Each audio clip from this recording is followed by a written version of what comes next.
Teleperformance, the largest business processing outsourcing company in the world, is now setting up shop in Kenya. And it will be a good place for you to work with them, work with the others, CCI, Summersource, and all the other BPOs in Kenya. They have given us an undertaking that over the next 5 years, we should be able to have between 300,000 and 500,000 jobs created under the BPO ecosystem. We just need to tie up some loose ends.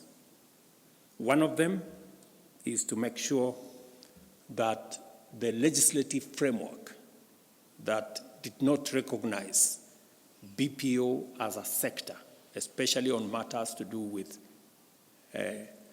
labor relations, is captured. Already a lot of work has been done. I think the Attorney General will brief you on what you need to do so that we can take steps to Parliament and properly recognize in our legislation the BPO sector as a sector that employs people. The current law only recognizes people employed on a permanent and pensionable basis with a letter of employment from somebody. This space operates differently, and therefore we need to capture it and to work towards making sure that we provide opportunities. Between the BPO sector, Waziri, and all the other online workers, our expectation is that we should be able to have at least 1 million, 1.5 million people working in that digital space. Already, a lot of work is going on in our TVETs.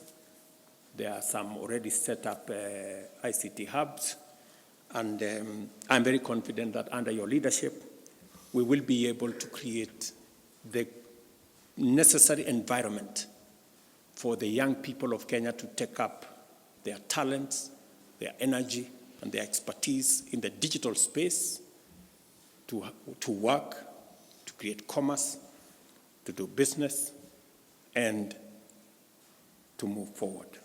The digital and the ICT ecosystem is providing manufacturing capacity in manufacturing phones and other gadgets, and I will expect you to oversee what interventions and incentives government can provide for us to move into the future.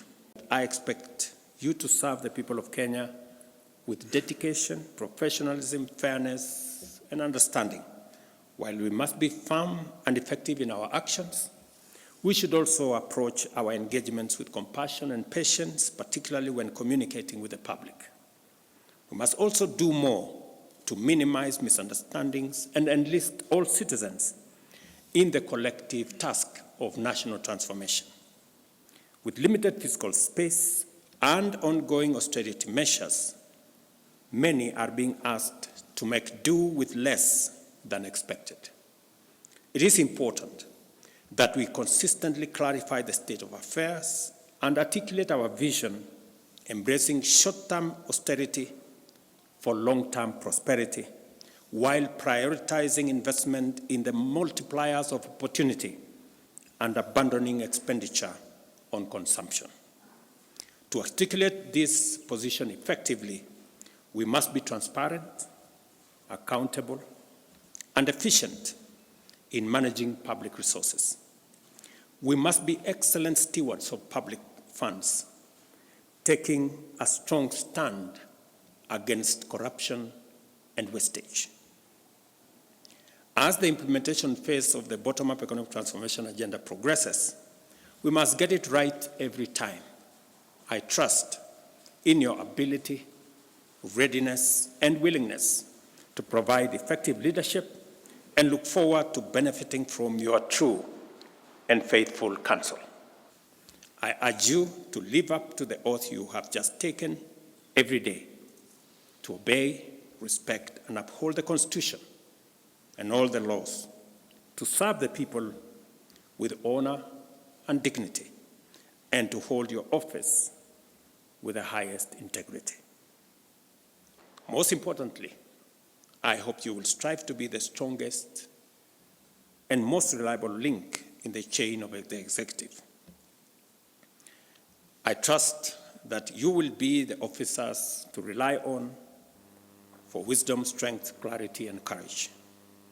For my part, I commit to provide you with all the support, encouragement, and resources as I do to the rest of my team in Cabinet, so that you can excel in your duties and deliver to the people of Kenya. My very best wishes, and I look forward to working with you.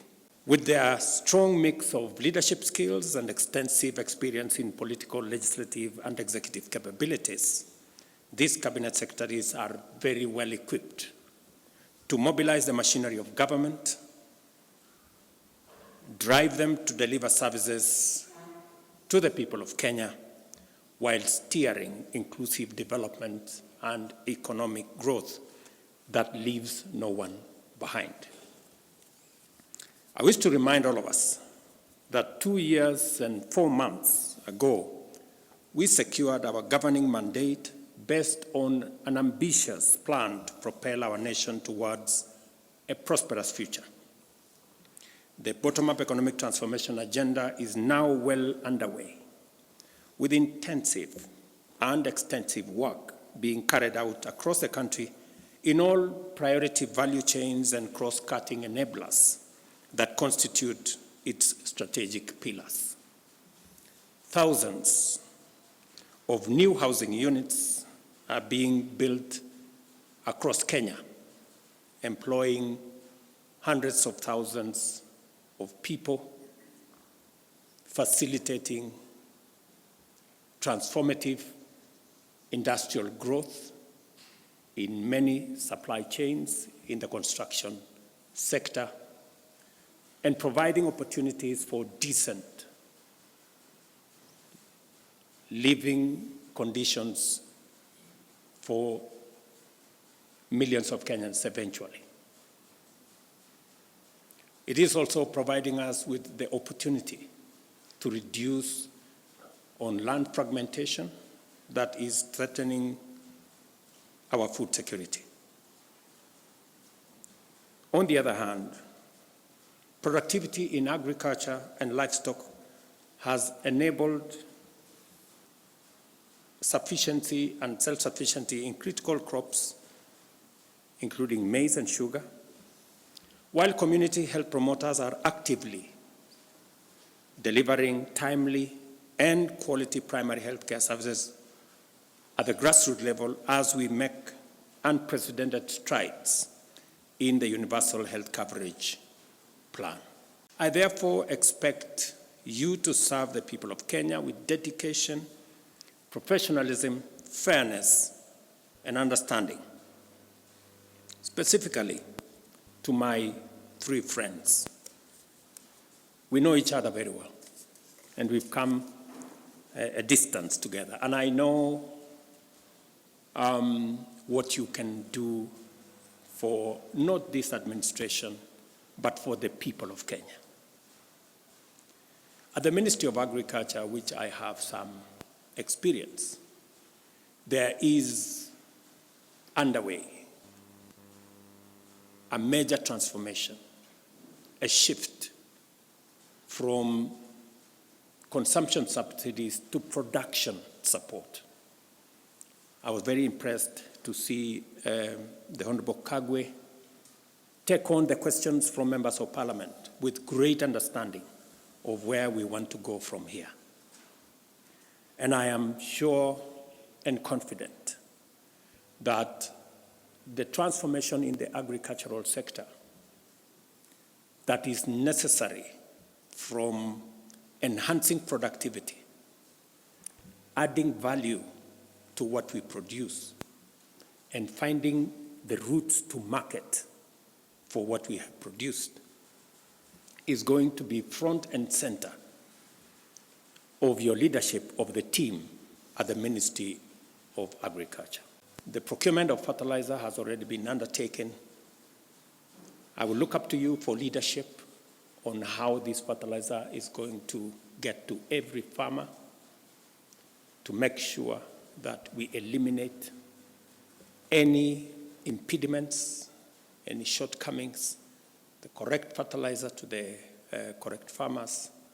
And we have already seen evidence of what making sure that fertilizer is available and affordable, the kind of difference it has made in the productivity of our farmers. I am also clearly aware that you will pick up on matters to do with livestock. We did commit to the dairy farmers, for example, that we will be paying a minimum of 50 shillings. That has been done over the last 6 months. I will look forward to your leadership in making sure that that moves forward. In tea, just to inform you that maybe your first call this afternoon, we have tea that is stuck at the bottom of Mombasa. And yesterday I was talking to your team at the Ministry of Agriculture. We need to find out what are the issues that is causing the clog-up of tea at the port of Mombasa. And the good news around that space is that we enhanced our earnings from tea this last year from 180 billion to 210 billion.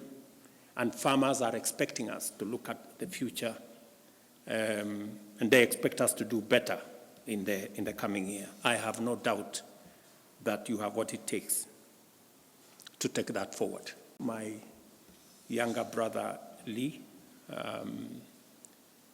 as you may be aware, your ministry will be handling the opening of more markets. Apart from the market we just concluded in the UAE, we're now having a robust conversation with the United States. We just, I had a meeting yesterday with senators from the United States and asking for their support, both on the extension of the Africa Growth and Opportunities Act, which you are very well aware about, that will continue to open markets for our goods and services to the United States on a duty-free and quota-free arrangement. I will be looking to your leadership for our team at the Ministry of Trade, Investment and Industry on concluding those negotiations and making sure that the AGOA market continues to be open, and also on concluding the discussions on the STEEP negotiations, the bilateral arrangement between Kenya and the United States. I will also be looking for your leadership in making sure that we take full advantage of the coming into force of the tripartite agreement between COMESA and EAC and SADC, which came into force 6 months ago, I think in June last year, and how Kenyan products can access the huge 1.4 billion African market.